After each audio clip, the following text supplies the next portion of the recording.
Olson, starting out with a picture of the Earth, wind, and sky map. I'll leave the link below so you can go check it out yourself. So the key to reading this map, the first thing you have to understand is that you're looking at different altitudes, and as these numbers go lower, the altitude actually gets higher, okay? You can look at wind, temperature, all different types of things depending on the way you set this up. So today what we're going to do is we're going to go to the highest altitude to see the wind. The wind at the upper levels are what we call the jet stream. And the reason that today's view of the Earth and the jet stream is so important, guys, is because we have a phenomenon happening right now that is unprecedented. And according to the scientists, some scientists that I've been talking to, what normally happens with the Earth is we have a barrier of warm air at the equatorial area that prevents the northern hemisphere, which is traveling in this clockwise direction, and separates it from the lower hemisphere, which is traveling in the counterclockwise direction. And this is a normal thing to see during this time of year, or any time of the year really. A couple of interesting things I want to point out to you is two new vortices have opened up in the southern hemisphere. This one at the upper levels. Now check out how fast this upper wind speed is getting at the southern hemisphere. It's as high as 400 kilometers per hour, which is unusually fast, okay? So as I look at this, I'm getting new vortices in the southern hemisphere. The northern hemisphere continues on its march. But as I go over to South America and Africa, watch what happens. The equatorial barrier between the northern and southern hemispheres is completely broken down. Earlier in the week, it was just a small breach. Now it's becoming a huge breach. And let's just take a look at it. So now we have three equatorial lines that have developed on this side of the Earth. We have a huge vortices that has opened up below Canada, and what's even more disconcerting, and I'm not a climate expert, but I've been listening to scientists on this, and they're concerned, that's why I'm bringing this information to you. I think this is one of the trigger points that we should be looking for right now, is the behavior of our equator, and this is the trouble spot right here over Asia, or Southeast Asia. You see this huge area where both the northern and the southern hemispheres are completely interacting with each other. I've got the northern hemisphere sucking down into the southern hemisphere, and I've got multiple vortices starting to develop on the southern part of the globe. And these have been just developing very fast. I wanted to bring it to your attention because I think it's important, and I think it's related to the sun, or this second system starting to make connections with planetary objects. You know, just indicating another thing to look at. Now, they're going to try to blame this on global warming. The problem with blaming this on global warming is it just developed over the last month. I don't know how you could blame global warming for this pattern other than external forces impacting the planet and making our planet act weird. So wanted to start out with that little piece, and now let's go on to some photos. Okay, so the next thing we're going to look at, this is a second day that we've gotten, a separate day, that we've received this imagery from Eagle Crest West FAA Advisory Weather Product, which you can go to their site and check this out yourself. It's a 24-hour loop of images. I have a subscriber that actually provides these for me. He's doing a great job, and I just wanted to thank him real quick. But I do the time lapse on these things. What he does is he pulls down the individual photographs, and then I do a time lapse on this. So as you can see, the times 16:56, et cetera, going up, and you can see that that time is consistent here.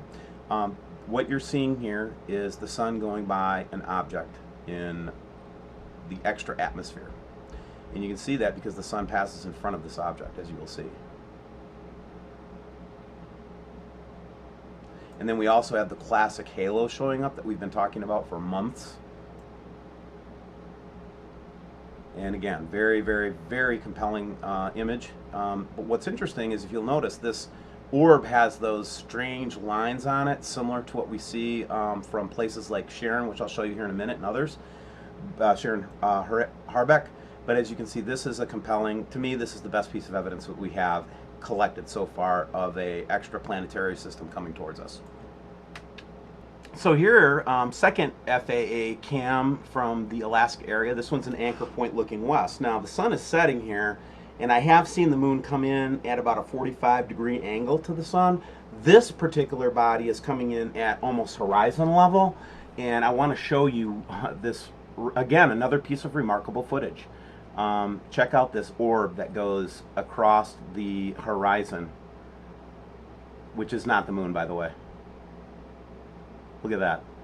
Unbelievable. Guys, it is really time to start preparing. And the evidence is just pouring in. I mean, I'm going to show you more today, but I just want to take this time to say these are not images that we have seen before, guys.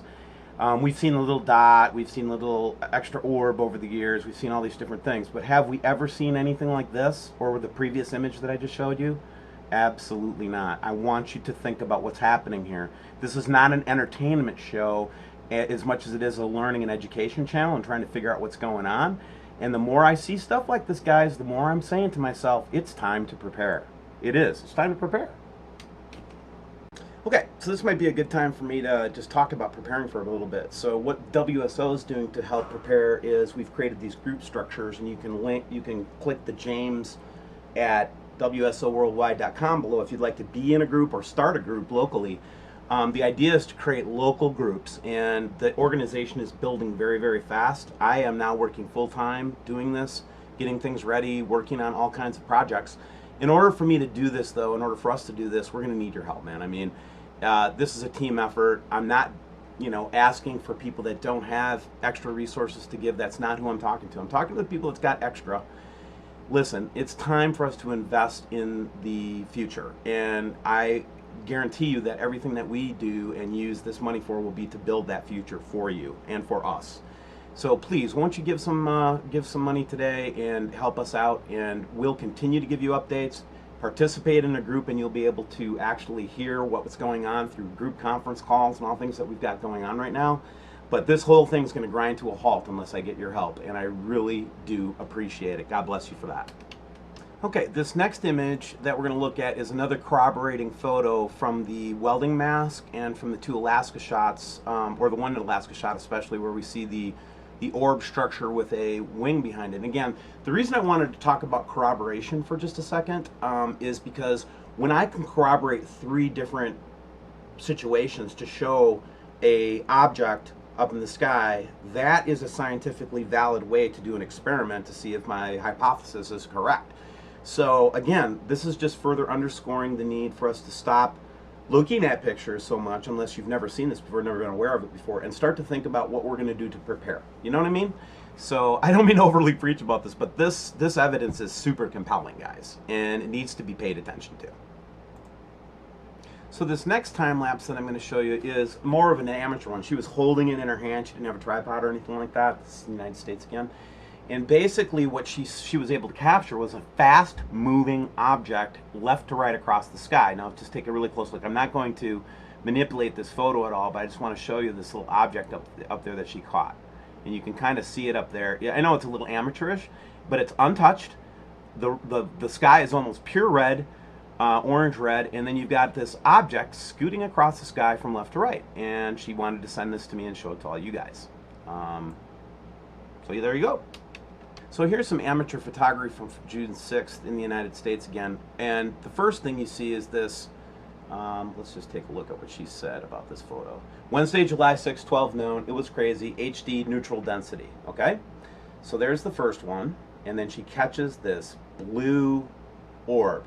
Now the interesting thing about this orb, and the reason why it's not some kind of sun flare or something like that, is it's actually taking light from something here. Sure, it could be a reflection, but it's taking light. And then here's the second photo at that same setting. And then she puts a solar lens on, right? Sees this shading object back in here. And then using infrared. And then she says, now if somebody wants to cry flare here, it's what I believe is a flare off both objects. I could plainly see the object at 1 o'clock through the viewfinder. Even made my husband came out and take a look, no denying it. So she was doing some intense research, and she was mentioning that Sharon got some of the same photographs. Very good contribution, thank you. Okay, so this next one I'm showing is from yesterday in Arizona, and what's interesting is the sun is setting behind the guy's back. What's really compelling about this one, and I've seen a lot of east light orb type of photos when the sun is setting in the west. What's interesting about this is I can make out distinct beams of light, and that's looking to the east in Arizona last night at sunset. Now, I have gotten so many subscriber photos. It used to be like 1 out of 100 would be a compelling photo, right, guys? Now it's getting to the point where almost 1 in every 2 photos is compelling and worth looking at. In fact, I had Marshall Masters on. You're going to see a show later today that we did on his new book. But when we were talking, he actually grabbed a couple of the photos that we took and did gamma analysis on them and was perplexed. And he's one of the biggest debunkers of photographs that I know. So really, all these photos might not necessarily be the greatest evidence, but I wanted to show you the kinds of evidence that subscribers are showing us right now. So the first one I'll pull up because I think it's interesting. This guy had actually gone on 622. Now, he was tracking an object going across the frame that was unusual and 2 other little objects and all kinds of stuff. But this is first time I've ever seen this cloud on H1. I've seen so many H1 photographs and I have never seen this. I've never seen a big cloud like this to the side. So that to me was very compelling and interesting. So let's go back to the other photos. Red sunset photos. Here is some manipulated photographs just to show, tried to bring out what they were seeing in the background. That's another sun object that we caught from 195 angstroms. Here's the pictures that I was talking about from Sharon that have the, again, she's capturing this multicolored orb. This is that photograph from Ray, again, just showing the same thing on the 5th. This one was compelling. This is one of the ones that was gamma analyzed by Marshall Masters yesterday when I was talking to him, and he could not explain it. He could not explain this photograph. He didn't think it was a planet. He didn't know what it was. We're still postulating that it's just a reflection of off the planet's atmosphere from the sun. Here's more Sharon, orb type photos. She just gives such great work, does such great work. We're going to do another spotlight on her because she just keeps collecting excellent evidence. Here's another one of those eastern light while the sun's setting in the west photos. Get a lot of those lately. Now this one, Kaylee is my friend here, and she has been a great contributor. She actually just caught this like disco orb, and this one is causing me to think we are also looking at some kind of artificial light generation here.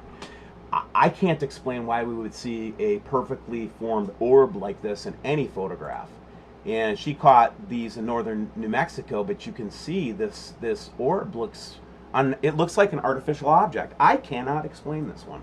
So this brings up the issue: are there technologies? Are there other races? Are there other people and species that are helping, that are putting technology up in space, or are we designing things that are wild and far beyond our wildest imagination right now to try to mitigate this disaster?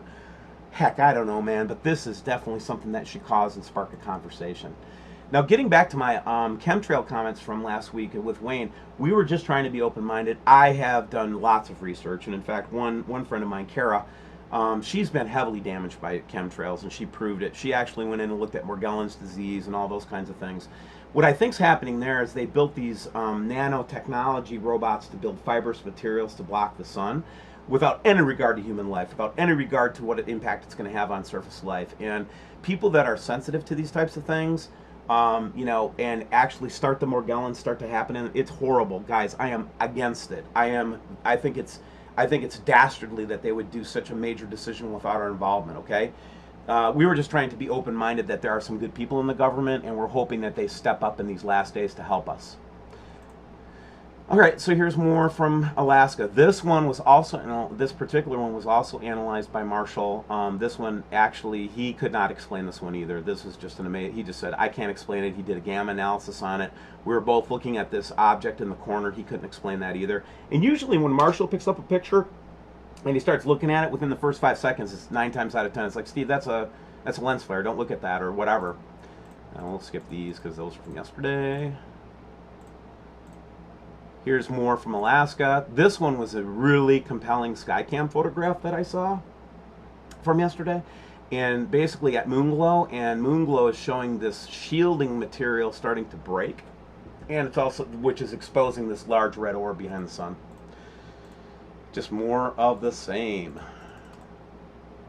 And let's see, what else can we show you guys? Like I said, I get pictures, tons and tons of pictures. Oh yeah, this one, Haynes Stars from New Mexico yesterday. Again, shield breakdown, red clouds around the sun, very strange, very unusual. Super bright manifestations of the orb with the red circle around it in the Skycam photographs. San Diego astronomy yesterday. A lens flare does not happen on the summary view. It's impossible. This collaborates with a lot of the stuff that Marshall was showing me yesterday. Red clouds. Guys, I get pictures, tons of pictures a day like this. Weird anomalies in space now that we haven't seen before. Orbs and large orbs starting to show up while the Earth turns pink. You know, guys, it's just, I don't know, I don't know how many things we can show you guys, but we're going to keep showing them. We're going to keep showing them. We're going to keep showing you what we see. This one was compelling because my friend here, she put her finger in front of the sun like she's supposed to, and sure enough, orbs are showing up behind the sun.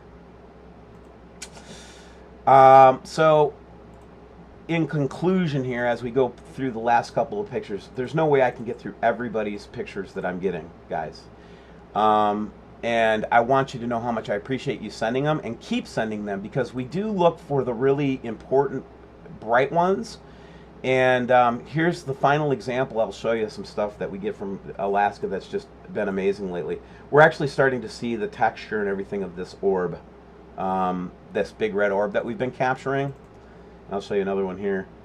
Just unbelievable stuff, right? So anyway, in conclusion, I want to talk to you a little bit about your spiritual health. I don't care how you get to Source or how you get to God, the forgiving, merciful, loving one that I know. Do it though. You're going to need help. You're going to need spiritual help, and you're going to need physical help. So you've got to find a group of people to be with, and you've got to find yourself in the middle of a spiritual experience with Source, with who I call Yeshua HaMashiach. Jesus was his incarnation on the earth, and that's who I believe in. So, with that said, I just want to heavily encourage you to really take a look at your spiritual existence.